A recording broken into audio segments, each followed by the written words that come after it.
দল হিসেবে আওয়ামী লীগ আর মাঠে নাই। দল হিসেবে তাদের নিষিদ্ধ করা, বিচার করা, এসব দাবি করা হচ্ছে। আপনাদের একজন কলিগ দল গোছানোর কথা বলে তিনি তার দপ্তর খুঁজেছেন। আন্তর্জাতিক অপরাধ ট্রাইব্যুনাল সংশোধন করে এখন দল নিষিদ্ধের প্রস্তাব আপনারা রাখছেন। আপনাদের লক্ষ্য কি আওয়ামী লীগকে নিষিদ্ধ করা? আমি আপনাকে ক্লিয়ারলি বলি যে সংগঠনকে শাস্তি দেওয়ার যে বিধান, এটা আওয়ামী লীগ আমলে সংবিধান সংশোধন করে করা হয়েছিল। সংগঠনকে দায়ী করা যাবে, আপনি চেক করতে পারেন, সংগঠনকে দায়ী করা যাবে। এখন এখানে প্রস্তাব হিসেবে আসছে, আমরা যখন ড্রাফটটা করতে গেছি, আমরা ক্রস সেকশন অফ পিপলের সাথে কথা বলেছি, কিন্তু ড্রাফট, একদমই ড্রাফট। আমরা এই যেহেতু কারো অনেকের থেকে দাবিটা আসছে, তখন আমরা এটা আলোচনার টেবিলে তুলেছি। এখানে আপনার কেউ কেউ বলেছে যে আলোচনা আপনি হয়তো পুরোপুরি রিপোর্ট হয় নাই, কেউ কেউ এটার বিরোধিতা করেছে, অনেকে এটা সমর্থন জানিয়েছে। কেউ কেউ বলেছে 10 বছর না, চিরতরে নিষিদ্ধ করা উচিত। কেউ কেউ বলেছে না, নিষিদ্ধ করা উচিত না, শুধু নিবন্ধন বাদ করা উচিত। আমরা একদম প্রাইমারি স্টেজে আছি, কাউকে টার্গেট করে আমরা কিছু করছি না। তবে আমরা বিশ্বাস করি যারা আপনার গণহত্যা করেছে, যারা মানবতা বিরোধী অপরাধ করেছে, সেই সংগঠনের কিছুটা আপনার দায়মোচনের ব্যাপার আছে। সেটা কি ফর্মে হবে সেটা অনেক আলাপ আলোচনার বিষয় আছে। বর্তমান সরকারের সাথে জামায়াতের সম্পর্ক সবচেয়ে বেশি। আসলে জামায়াতই বর্তমান সরকারের চালিকা শক্তি। বলা হচ্ছে যে প্রত্যেকটা শিক্ষা প্রতিষ্ঠানে যারা ভাইস চ্যান্সেলরের নিয়োগ পাচ্ছেন তারা জামায়াত ঘনিষ্ঠ বা জামায়াতের দেখিয়ে দিল অন্তর্বর্তী সরকার কি জামাতের উপর খুব বেশি ভর করে আছে কিনা। কেউ কেউ বলছেন বৈষম্য বিরোধী আন্দোলনের যে 152 জন কেন্দ্রীয় সমন্বয়ক রয়েছেন তাদের মধ্যে 108 জনই শিবিরের। এই কারণে কি এই সরকার শিবির দিয়ে বা জামাত শিবির দিয়ে পরিচালিত হচ্ছে বলে কেউ কেউ বলতে চাচ্ছেন? এই কথা নিয়ে আপনার একটু মন্তব্য। আচ্ছা, আমি কিন্তু ফেসবুকে এরকম প্রচারণাও দেখেছি, আপনিও দেখেছেন, খেয়াল করে দেখেন যে বাকশালীদেরকে পুনর্বাসন করছে এই সরকার। আমি এরকম প্রচারণাও দেখেছি, আওয়ামী লীগের বদলে বিএনপি সরকার এসেছে, সব বিএনপি লোককে দেওয়া হচ্ছে। এখন আবার বলা হচ্ছে জামাতের দেওয়া হচ্ছে। কাজে আপনি প্রচারণা না দেখে আপনি অ্যাকচুয়াল ফ্যাক্টস গুলা দেখার চেষ্টা করবেন। আপনাকে একটা এক্সাম্পল দেখালে তাহলে আপনি একটু বুঝতে পারবেন। ধরেন আমি যখন আন্তর্জাতিক অপরাধ আদালত, যেটা ইন্টারন্যাশনাল ক্রাইম ট্রাইব্যুনাল অ্যাক্ট, সেখানে যখন আমার মন্ত্রণালয়ের পক্ষ থেকে চিফ প্রসিকিউটরকে নিয়োগ দেওয়া হলো, সেই দিন ফেসবুকে সারাদিন প্রচারণা চললো যে আমি হচ্ছে জামাত, কেন আমি তাকে নিয়োগ দিলাম। উনি এবি পার্টির লিডার ছিলেন, এবি পার্টি থেকে পদত্যাগ করেছিলেন, খুবই খুবই বড় আইনজীবী, এটা তো আপনারা জানেন। এই আন্তর্জাতিক অপরাধ ট্রাইব্যুনালের সবচেয়ে অভিজ্ঞ আইনজীবীদের একজন। তখন 24 ঘন্টার মতো প্রচারণা চললো আমি হচ্ছে জামাত। পরে একদিন বিরতির পর শিল্পকলা একাডেমিতে আরেকজন অত্যন্ত প্রসিদ্ধ শিক্ষক জামিল আহমেদ সাহেবকে নিয়োগ দেওয়া হলো। সাথে সাথে 24 ঘন্টার ব্যবধানে প্রচারণা চললো আমি আসলে বাকশালী, আমি খাদানিক এবং আমি নাস্তিক। এখন আপনি বলেন দুইটা জিনিস কি একসাথে সত্যি হতে পারে?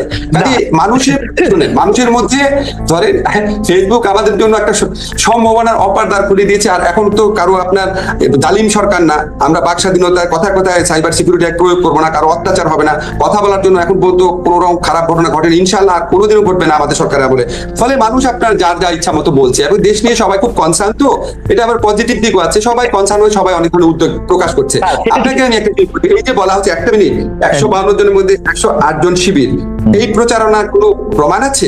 একটা কথা আপনাকে বলি, যেমন আপনি দেখবেন ফেসবুকে কেউ বলা শুরু করেছে যে জাফর ইকবাল সাহেব তো ঠিকই বলেছিল, এটা তো আসলে জামাত শিবিরের আন্দোলন, এটাও আমি দেখেছি। আচ্ছা ভাই, এই যে বিএনপি সাংবাদিক সম্মেলন করে বললো যারা মারা গেছে তাদের মধ্যে 50% হচ্ছে বিএনপির লোক, ঠিক আছে? আর আজকে আমি একটা টক শো দেখছিলাম, আমার চোখ দিয়ে পানি পড়ছিল। বরকতুল্লাহ বুলুর ছেলে সানিয়া, যে ছেলেটা আপনার পুরো ঘটনা বর্ণনা করলো, তার মা ছিল পাশে। আমি কিন্তু আন্দোলনকালে আমি তাকে চিনতাম না, আমি তার ছবিটা ফেসবুকে দিয়ে বলেছিলাম বাংলাদেশের জয় হবে। একটা মা তার ছেলে টর্চার হচ্ছে, তারপর তাকে বলছে আমরা তোমার সাথে আছি। এই যে ওই ভিডিও, ওই ছেলেটার বর্ণনা পেলাম, এখন সে কি জামাতের লিডারের ছেলে? আজকে আপনি মুগ্ধর স্ট্যাটাসের কথাটা মনে করেন, মুগ্ধর স্ট্যাটাস দিয়েছে, হঠাৎ করে আপনি যা ইচ্ছা তো বললে হবে না, আপনাকে প্রমাণ দেখান জিনিসটা। আমি যেটুকু জানি খালেদ, আমি ঢাকা বিশ্ববিদ্যালয়, খালেদ একটা জিনিস, ঢাকা বিশ্ববিদ্যালয়ের শিক্ষক হিসাবে কাছের থেকে আমি যেটা জানি, এই জালিম ফ্যাসিস্ট সরকারের বিরুদ্ধে আন্দোলনে এমনকি ছাত্রলীগের সাধারণ কর্মী যাদেরকে টর্চার করে ছাত্রলীগ বানানো হয়েছিল, এমনকি তাদেরও কারো কারো পার্টিসিপেশন ছিল। বিপুল সংখ্যক ছাত্র দলের নেতার সংশ্লিষ্টতা ছিল, শিবিরদের আমি চিনতাম না, তাদেরও থাকতে পারে। বাম দলের সংশ্লিষ্টতা ছিল, সাধারণ মানুষের সংশ্লিষ্টতা ছিল, তারা তো বাংলাদেশের মানুষের অংশ, সবার অংশগ্রহণ ছিল। আপনারা কি তারেক রহমানের এগেইনস্টে যেসব মামলা হয়েছে সে সব মামলা প্রত্যাহার করছেন কিনা খুব শীঘ্রই? আমরা কোনো ব্যক্তি স্পেসিফিক মামলা উদ্যোগ করছি না। আপনি দেখেন, আমরা প্রথম বলেছিলাম আমরা জুলাই অগাস্টে হত্যাকাণ্ডের যে মামলাগুলো ফলস মামলা করেছিল বিগত ফ্যাসিস্ট সরকার, সেগুলো উদ্যোগ করেছি হত্যাকাণ্ডের অভিযোগগুলো ছাড়া। সেকেন্ড ফেজে আমরা সাইবার সিকিউরিটি অ্যাক্ট যেটা আছে আমার মন্ত্রণালয়ের পক্ষ থেকে উদ্যোগ নিচ্ছি। আমরা এখানে স্পিচ অফেন্সের সাথে কম্পিউটার অফেন্সের পার্থক্য করছি। আমরা, আপনি জানেন, প্রত্যেকটা কেস দেখতে হচ্ছে টাইম লাগছে। স্পিচ অফেন্স বা কথা বলার অপরাধের জন্য যাদের বিরুদ্ধে অভিযোগ এসেছিল তাদের সমস্ত মামলা উদ্যোগ করা হবে। এখানে তারেক রহমান আছেন নাকি খালেদ আছেন এটা আমরা দেখবো না। আমরা ইস্যু ধরে ধরে করবো, এটা হচ্ছে আমার মন্ত্রণালয়ের অ্যাপ্রোচ। আরেকটা কথা বলি, আপনার মনে প্রশ্ন রাখতে পারে তাহলে হঠাৎ করে রোজিনা আর মাহমুদুর রহমান মান্নারটা উদ্যোগ হলো কেন, খালেদা জিয়া কেউ প্রশ্ন তুলেছে এবং খালেদা জিয়া শুনে। আচ্ছা, খালেদা জিয়াটা তো আপনার খালেদা জিয়ার মামলা উদ্যোগ ঘটেছে পরে, প্রথমে আসছে রোজিনা আর মান্না ভাইয়েরটা। রোজিনা আর মান্না ভাই ওনারা দীর্ঘদিন সাফার করছিলেন, ওনারা পাসপোর্ট পাচ্ছিলেন না, বিদেশে যেতে পারছিলেন না, বিশেষ করে মাহমুদুর রহমান মান্না পাসপোর্ট পাচ্ছিলেন না। মাহমুদুর রহমান মান্না এখনো সংকটাপন্ন অবস্থায় হসপিটালে আছেন। ওনার বিরুদ্ধে একটাই মামলা ছিল, ডিজিটাল সিকিউরিটি অ্যাক্টের মামলা, যেগুলি একটা আইনেই মামলা ছিল। তো ওনারা ব্যক্তিগতভাবে যোগাযোগ করেছেন এবং অনেক সাফারিংস এর মধ্যে দিয়েছেন। মান্না ভাইয়ের চিকিৎসা কাজ বন্ধ ছিল ওখানে। আর রোজিনার মেয়ের চিকিৎসার ব্যাপার, রোজিনার এরকম একটা এই মুহূর্তে মনে পড়ছে না, একটা কারণ ছিল, ওনারা খুব রিকোয়েস্ট করেছিল। আমরা একটা সিগনেচার স্টেটমেন্ট হিসাবে আমরা মামলা উদ্যোগ করেছি, আরো অনেক মামলা করেছি, আপনাকে এখানে বলে শেষ করতে পারবো না। যেমন ধরেন আপনি মাহমুদুর রহমানের যে স্ত্রীর যে মামলার ব্যাপারটা ছিল, আমাদের অত্যন্ত শ্রদ্ধেয় সম্পাদক, ওটা আমরা করেছি, ওটা পত্রিকা আসে নাই। এরকম আরো আছে কিছু কিছু, যেটার জন্য জনজীবন অতিষ্ঠ হয়ে যাচ্ছে। ধরেন আপনার জীবন অতিষ্ঠ হয়ে যাচ্ছে, আপনি ওই মামলার কারণে বিদেশে চিকিৎসা যেতে পারছেন না, আপনার বাচ্চা পড়তে যেতে পারছেন না, আপনার বাচ্চাকে নিয়ে আপনি চিকিৎসা দিতে পারছেন না, বাইরে যাওয়ার অনেক প্রয়োজন তো থাকে মানুষের। সেই সমস্ত ক্ষেত্রে আমরা অগ্রাধিকার, দুই একটা অনুরোধের ভিত্তিতে অগ্রাধিকার দিয়েছি। এখন খালেদ, মানুষ তো ধরেন এই জিনিসগুলো বলে আমরা বোঝানোর চেষ্টা করেছি আমরা সবকিছু করব, সমস্ত ইস্যু ওয়াইজ জিনিসগুলোকে করবো। ইস্যু ওয়াইজ করার ক্ষেত্রে আমরা ইস্যুটা একটা একটা করে ভাগ করছি। এই থার্ড ফেজে সাইবার সিকিউরিটি একটা মামলার পর থার্ড ফেজে আমার ইচ্ছা আছে আমাদের মন্ত্রণালয়ের পক্ষ থেকে মামলা উদ্যোগের ব্যাপার, কিন্তু আমাদের আর স্বরাষ্ট্র মন্ত্রণালয়ের পক্ষ থেকে একসাথে কাজ করতে হয়। থার্ড ফেজে আমরা গায়েবী মামলাগুলো উদ্যোগ করার চেষ্টা করবো, কারণ বাংলাদেশে একটা মামলার দীর্ঘ জট রয়েছে। গায়েবী মামলা উদ্যোগ হলে সেটার দিক থেকে লাভবান হবে। এবং আপনি জানেন এই গায়েবী মামলাগুলো এত অবিশ্বাস্য, এত হাস্যকর, এত গাঁজাখুরি ছিল, এটা উদ্যোগ না করা তো মহাপাপের মতো একটা ব্যাপার হবে। আমরা আপনাকে একটু বলি, আমরা ফেজ ওয়াইজ যাবো, ব্যক্তি ওয়াইজ যাবো না। ব্যক্তি ওয়াইজ যে দুই একটা ঘটনা দেখেছেন আপনি, এটা এক্সেপশন। বেগম খালেদা জিয়া একটা সেজন্য এক্সেপশন ছিল, তবে তারেক রহমান সাহেবের ক্ষেত্রে কোনো এক্সেপশন করা হচ্ছে না। বেগম খালেদা জিয়ার ক্ষেত্রে মামলা উদ্যোগের ব্যাপারটা আপনি কোনটা বলতে চাচ্ছেন, ওনার যে ক্ষমা করার ব্যাপারটা? জি, ক্ষমা করার ব্যাপারটা। বেগম খালেদা জিয়ার মামলায় যে বিচারটা হয়েছিল, সেই বিচার নিয়ে মিজানুর রহমান খান এবং আমি লিখেছিলাম। আপনাকে একটা জিনিস মনে করায় দিই, বেগম খালেদা জিয়া মামলার শুনানিকালে উনি বিস্মিত হয়ে বলেছিল যে এতিমের টাকা আমি আত্মসাৎ করেছি, এক্সক্লেমেশন চিহ্ন। সেটাকে বিচারক লিখেছেন উনি এতিমের টাকা আত্মসাৎ করাটা নিজের মুখে স্বীকার করেছেন। আপনি চিন্তা করতে পারেন এই ধরনের বিচার হয়েছে ওনার ক্ষেত্রে। আরেকটা বলি আপনাকে, নিম্ন আদালত যে হাইকোর্ট যে সাজা দেয়, নিম্ন আদালত যে সাজা দেয়, সেটা আপনি কখনো শুনেছেন হাইকোর্ট বাড়িয়ে দেয়? হাইকোর্ট বাড়িয়ে দেয় শুনেছেন? এমনকি যারা জামাতে যেসব লিডারের শাস্তি হচ্ছে, সেই সমস্ত যুদ্ধ অপরাধীর ক্ষেত্রে দুই একটা ঘটনা ছাড়া বাংলাদেশের ইতিহাসে ঘটনা ঘটেছে। উনি শোনেন, পরে আমরা শুনলাম কি যে এই বিচারক উনাকে জামিন দিয়েছিল দেখে ওনার হাইকোর্টে অ্যাপিলেট ডিভিশনে এলিভেশন বন্ধ রেখেছিল। শাস্তি বাড়ানোর পর উনাকে এলিভেট করা হয়েছে। আপনি জানেন গত আমলে কিভাবে বিচার হয়েছে। উনার মতো নির্যাতিত মানুষ বাংলাদেশে কে আছে এই গত 15 বছরে?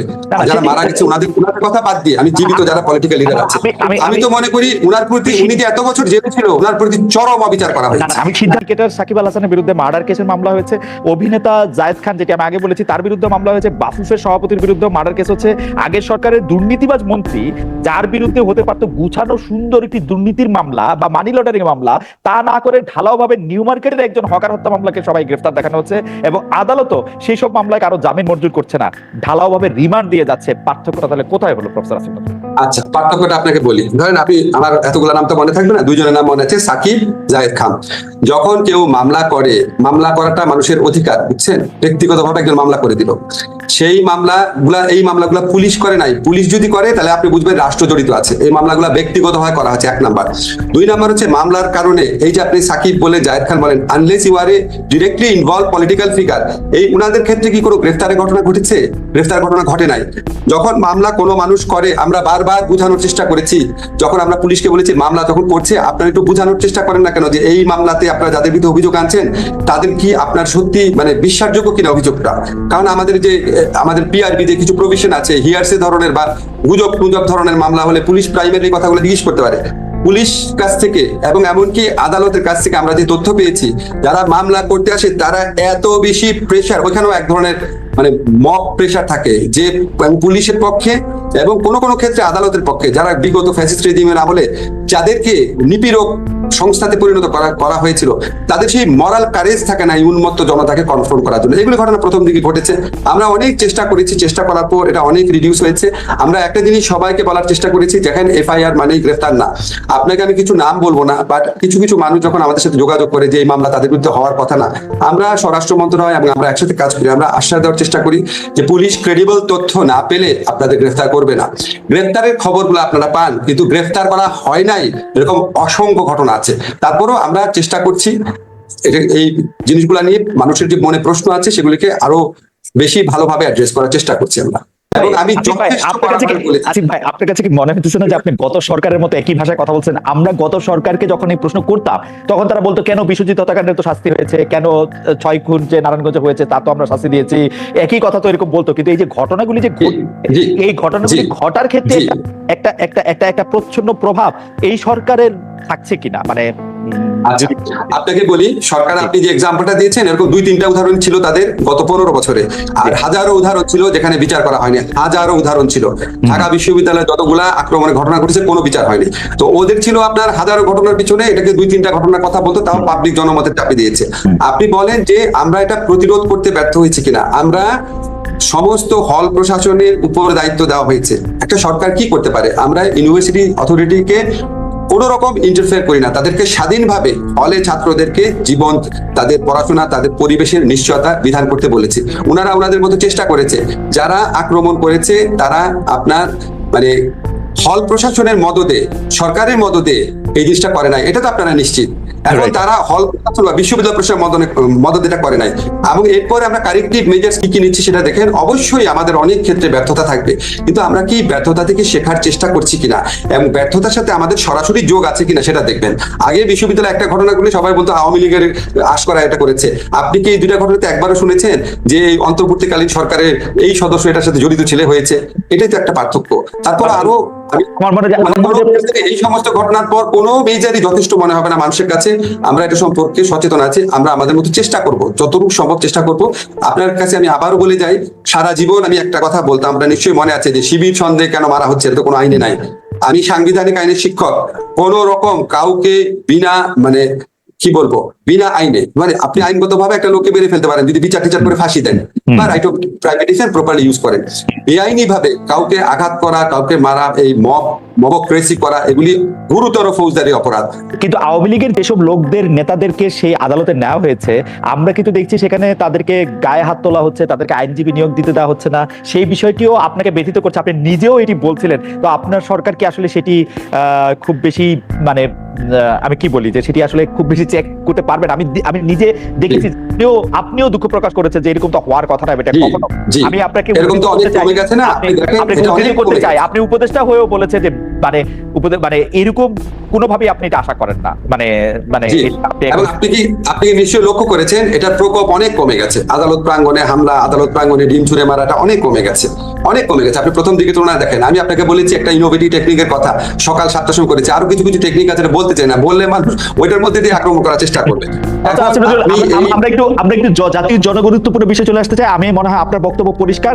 আপনাকে আমি জানিয়ে রাখতে চাই 30,000-এর এটা আমাকে কেউ কেউ জানতে চায়। আমি বলেছি আমি খালেদের সাথে প্রোগ্রামে বলবো যে আমি কিভাবে নিয়োগ দিচ্ছি, আমি কি আমার ঘনিষ্ঠ লোককে নিয়োগ দিচ্ছি কিনা। ভাই আমাকে এটা একটু বলতে দেন। এই যে আপনাকে তাজুলের কথা বললাম, জামিল সাহেবের কথা বললাম, উনারা ঘনিষ্ঠ তো দূরের কথা, উনাদের সাথে জীবনে কোনোদিন, আমার তাজুলের সাথে একটা প্রোগ্রামে একদিন দেখা হচ্ছিল, অনেক দূর থেকে দেখা। জামিল সাহেবের সাথে আমার জীবনে কোনোদিন দেখা হয় নাই। উনার নিয়োগের ব্যাপারে কথা বলার আগে জীবনে কোনোদিন কথা হয় নাই। বাংলা একাডেমিতে যে আজম আছে, আজমের সাথে জীবনে কোনোদিন আমি একসাথে বসে 5 মিনিটও কথা বলি নাই। আফসানার সাথে জীবনে কোনোদিন 5 মিনিটও কথা বলি নাই। আপনাকে আমি ক্লিয়ার করি জিনিসটা। আমি দক্ষতার দিকে লক্ষ্য রেখেছি, অসংখ্য মানুষের সাথে কথা বলেছি। এমনকি যে ধরেন জামিল সাহেবের নিয়োগ নিয়ে যে কিছু লোক প্রশ্ন তুলেছে, আমি আমাদের এই ছাত্র জনতার আন্দোলনের সবচেয়ে প্রধান যে নেতারা আছেন তাদের একজনের সাথে কথা বলে তারপরে ক্লিয়ারেন্স নিচ্ছি। ক্লিয়ারেন্স মানে হচ্ছে ওনারা তো এই আন্দোলনটা করেছেন, তাদের সাথে, এই যে আপনাকে অন রেকর্ড বললাম, তাদের প্রধান একজন নেতার সাথে কথা বলে তার সম্মতি নিয়ে করা হয়েছে। আমি আমার ব্যক্তিগত বিবেচনায় একটা নিয়োগও দেই নাই। আমি অসংখ্য মানুষের সাথে কনসাল্ট করেছি, দক্ষতার দিকে লক্ষ্য রেখেছি, কাজটা করতে পারবেন কিনা সেটা আমার আমাকে একটা কথা বলতে, দক্ষতার দিকে লক্ষ্য রেখেছি। আর লক্ষ্য রেখেছি গত স্বৈরাচারী ফ্যাসিস্ট সরকারের সহযোগী যারা ছিল, যারা তাদের বেনিফিশিয়ারি ছিল, যারা এই জুলাই অগাস্ট আমরা ছাত্র হত্যার সময় যারা আমাদের বিপক্ষে ভূমিকা রেখেছিল, কোনোভাবেই তারা যতই যোগ্য কোনোভাবেই তাদের কথা বিবেচনায় রাখি নাই এবং তারপরে কনসাল্ট করেছে। এই হচ্ছে আমার প্রক্রিয়া। আসিফ ভাই, কেন জানি আপনার কথা শুনে আমার একটু শেখ হাসিনার কথা মনে পড়তেছে। শেখ হাসিনা সেম ওয়েতে একটু বলতো যে না, আর সবাইকে নিয়োগ দিব, শুধু বিএনপির বা তারেক রহমানের লোক নিয়োগ দিব না, জামাতের লোক নিয়োগ দিব না। এখন একটা লোক, ধরা যাক আপনি আপনি আপনি জায়েদ খানের বিরুদ্ধে আপনি মামলা করতেছেন। এখন জায়েদ খান এই সরকারের কিয়া ছিল, তো এটা কিরকম? মানে কি আওয়ামী লীগের সাপোর্ট থাকতে পারবে না? আমি আপনি সাপোর্ট করি না, আমরা ওরা সাপোর্ট করতে পারবে না? আওয়ামী লীগের বিরুদ্ধে কি গণহত্যা হয়েছিল? আওয়ামী লীগের কি লোকজনকে 2 সপ্তাহের মধ্যে 1000 লোককে মেরে ফেলা হয়েছিল, 4000 লোককে অন্ধ করা হয়েছিল, 20,000 লোককে গুলি করা হয়েছিল, হেলিকপ্টার দিয়ে গুলি করা হয়েছিল আওয়ামী লীগের লোককে? এখন এই সমস্ত কাজ যারা করেছে, যারা এগুলিকে জাস্টিফাই করেছে, যারা এটার পক্ষে দাঁড়িয়েছে, তাদেরকে এই ছাত্র জনতার বিপ্লবের পর তাদেরকে আমি নিয়োগ দিব? আমি আপনার প্রেক্ষিতে চেঞ্জ